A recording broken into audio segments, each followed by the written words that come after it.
신약전서에 나오는 한 인물에 관해 다음 세 가지 사실을 들려주었다고 생각해 보십시오. 첫째, 구주께서는 이 사람을 믿음이 작은 자라고 말했고, 둘째, 화가 난 순간 대제사의 종의 귀를 잘랐으며, 셋째, 매일 구주와 함께 걸었지만 세 번이나 구주를 부인했습니다. 만일 여러분이 알고 있는 것이 이런 내용이라면 이 사람이 악당이라고 쓸모없는 사람이라고 생각했을지 모릅니다. 그렇지만 이분은 가장 위대한 사람 가운데 하나인 사도 베드로였습니다. 이와 비슷하게도 선지자 조셉 스미스의 몇 가지 사소한 약점에 초점을 두려는 사람이 있습니다. 그로 인해 놓치게 된 중요한 점은 바로 그의 사람됨과 사명이었습니다. 조셉 스미스는 그리스도의 교회를 회복하기 위해 기름 부음 받은 자였습니다. 그는 당시 대부분의 기독교에서 가르치지 않았던 네 가지 기본적인 진리를 배웠습니다. 첫째, 그는 하나님 아버지와 그의 아들 예수 그리스도가 독립된 존재라는 사실을 배웠습니다. 아들이 아버지의 뜻을 순종했다는 것을 봄으로써 조셉 스미스의 발견이 확증되었습니다. 우리는 구주의 순종의 감명을 받고 그분의 모범을 통해 그분처럼 행동할 수 있는 힘을 얻습니다. 그러나 만일 아버지와 아들이 같은 존재라면 그리스도께서 보여주신 순종의 깊이와 열정 또는 그 모범의 동기가 되었던 힘은 무엇이었을까요? 아들이 이름만 달리하여 자신의 의지를 따랐던 것일까요? 경전은 하나님이 세상을 이처럼 사랑하사 독생자를 주셨으니라고 말하며 이 위대한 진리에 대해 추가적인 증거를 제시합니다. 인간의 마음과 정신이 품고 느낄 수 있는 궁극적인 사랑을 독생자를 바치는 아버지를 통해 볼 수 있습니다. 그 상징은 아브라함과 이삭의 감동적인 이야기에서 볼 수 있습니다. 그러나 만일 아버지가 아들과 같은 존재라면 가장 의미 있는 희생이 그 의미를 잃게 되며 아브라함은 이삭을 바치는 것이 아니라 아브라함이 아브라함을 바치는 것이 됩니다. 조셉 스미스가 발견한 두 번째 진리는 아버지와 아들이 살과 뼈로 이루어진 영원한 육신을 지녔다는 점입니다. 구주께서 부활하신 후에 제자들에게 나타나 말씀하셨습니다. 나를 만져보라. 영은 살과 뼈가 없으되 너희 보는 바와 같이 나는 있느니라. 이것이 잠시 물리적인 현상이며 그분이 하늘로 올라가실 때 육신을 벗어버리고 영으로 되돌아가셨다고 주장하는 사람도 있습니다. 그러나 경전은 그것이 가능하지 않다고 말합니다. 바울은 이는 그리스도께서 죽은 자 가운데서 살아나셨음에 다시 죽지 아니하시고 사망이 다시 그를 주장하지 못할 줄을 알미로라라고 가르쳤습니다. 부활하신 그리스도의 몸과 영은 다시는 분리되지 않을 것입니다. 그렇지 않으면 그분은 부활 후에도 죽음을 겪을 것이고 바울이 말한 그 결과는 더 이상 가능하지 않을 것입니다. 조셉 스미스가 배운 세 번째 진리는 하나님은 어느 날에도 여전히 사람들에게 말씀하신다는 것입니다. 즉 하늘은 닫혀져 있지 않습니다. 휴비 브라운 장로님이 제시한 세 가지 질문을 보더라도 그런 결론에 이를 수 있습니다. 첫째, 하나님께서는 신약시대의 사람들을 사랑하셨던 만큼 오늘날 우리도 사랑하십니까? 둘째, 하나님께서는 그 권능을 오늘날에도 갖고 계십니까? 셋째, 고대의 사람들이 그분을 필요로 했던 만큼 오늘날 우리도 그분을 필요로 합니까? 이런 질문들에 대한 대답이 예이고 하나님께서 어제나 오늘이나 영원토록 동일하시다면 의심할 여지 없이 하나님은 조셉 스미스가 간증한 대로 오늘날에도 분명히 사람들에게 말씀하십니다. 조셉 스미스가 배운 네 번째 진리는 예수 그리스도의 충만하고 완전한 교회가 당시 지상에 없었다는 것입니다. 물론 선한 사람들과 진리의 일부가 있기는 했지만 사도 바울은 먼저 배교하는 일이 있기 전까지는 그리스도의 재림이 있지 않을 것이라고 이미 오래전에 예언했습니다. 조셉 스미스 첫 번째 시연 후로 그리스도의 교회는 말씀에 말씀을 더하고 교훈에 교훈을 더하며 회복되기 시작했습니다. 지상에서 복음을 들을 기회를 갖지 못했던 죽은 자들에게 영의 세계에서 복음이 전파되었다는 교리가 조셉 스미스를 통해 회복되었습니다. 이것은 창의적으로 고안된 것이 아니라 성경에 있는 진리가 회복된 것이었습니다.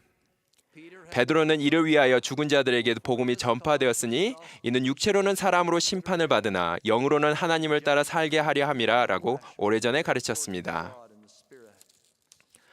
영국 성공의 저명한 신학자인 프레드릭 W. 파라는 베드로의 이런 가르침을 이렇게 설명했습니다. 이 구절의 분명한 의미를 명쾌하게 설명하려는 온갖 노력이 시도되어 왔다. 이 구절은 경전에서 가장 소중한 구절 가운데 하나로 틀린 점은 어디에도 없다.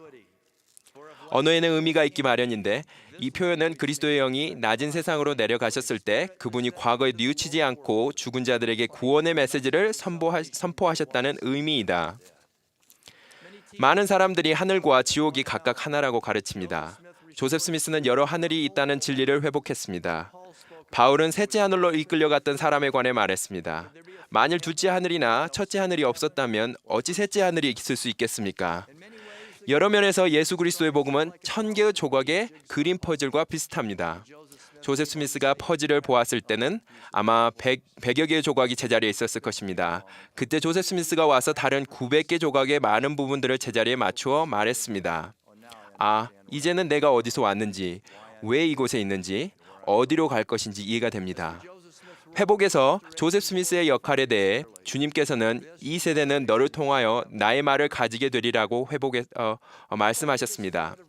성경의 진리가 수없이 회복되었음에도 불구하고 어떤 이들은 이런 교리들은 받아들일 수 있지만 조셉 스미스가 경험했다고 주장하는 그 천사들과 시연들은 좀 그렇군요. 현 시대에 그런 것을 믿기에는 너무 어렵습니다. 라고 말합니다. 그런 사람들에게 우리는 부드럽게 대응합니다. 신약시대의 그리스도의 교회에는 천사와 시연이 없었습니까? 마리아와 요셉에게 천사가 나타나지 않았습니까? 변형의 산에서 베드로, 야고보, 요한에게 천사들이 나타나지 않았습니까? 천사가 베드로, 요한을 감옥에서 구원하지 않았습니까?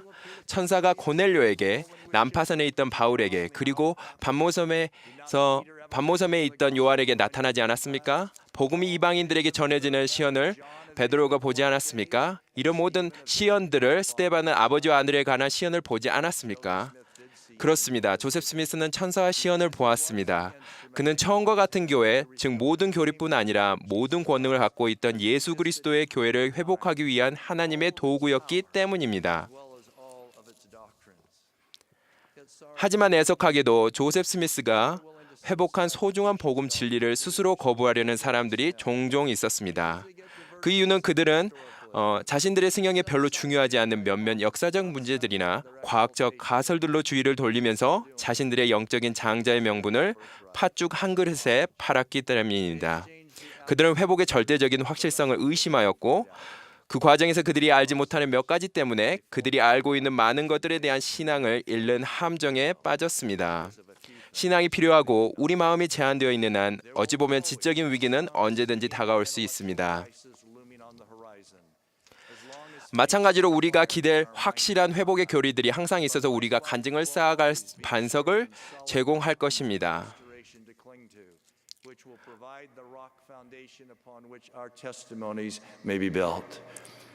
그리스도를 따르던 많은 사람들이 그에게서 등을 돌렸을 때 예수께서는 제자들에게 너희도 가려느냐라고 물으셨습니다. 이에 베드로는 사람들이 마음에 새겨야 할 말씀으로 답하셨습니다. 영생의 말씀이 주께 있사오니 우리가 누구에게로 가오리까? 만일 어떤 사람이 이런 회복된 교리를 등진다면 거룩한 숲에서 밝혀진 하나님의 참된 본질을 배우러 과연 어디로 가겠습니까? 전세와 죽은 자를 위한 침례, 영원한 결혼에 관한 교리를 어디 가서 찾겠습니까? 그리고 남편과 아내와 자녀를 무덤 너머까지 묶어줄 수 있는 인봉의 권능을 어디에서 찾겠습니까?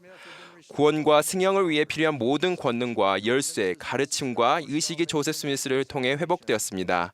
여러분은 세상 어느 곳에 가서도 그것을 얻을 수 없습니다. 다른 어떤 교회에서도 찾을 수 없습니다. 이것은 철학, 과학책, 개인적인 성지 순례 등을 통해서 찾을 수는 절대로 없습니다. 주님께서 이 교회가 참되고 살아있는 교회라고 말씀하시면서 친히 명하셨듯이 구원은 오직 한 곳에서만 찾을 수 있습니다. 조셉 스미스가 회복의 선지자였음을 간증드립니다. 감동적인 찬송가의 한 구절인 찬양의 여호와야 대화한 사람을 외쳐봅니다. 예수 그리스도의 이름으로 말씀드립니다. 아멘.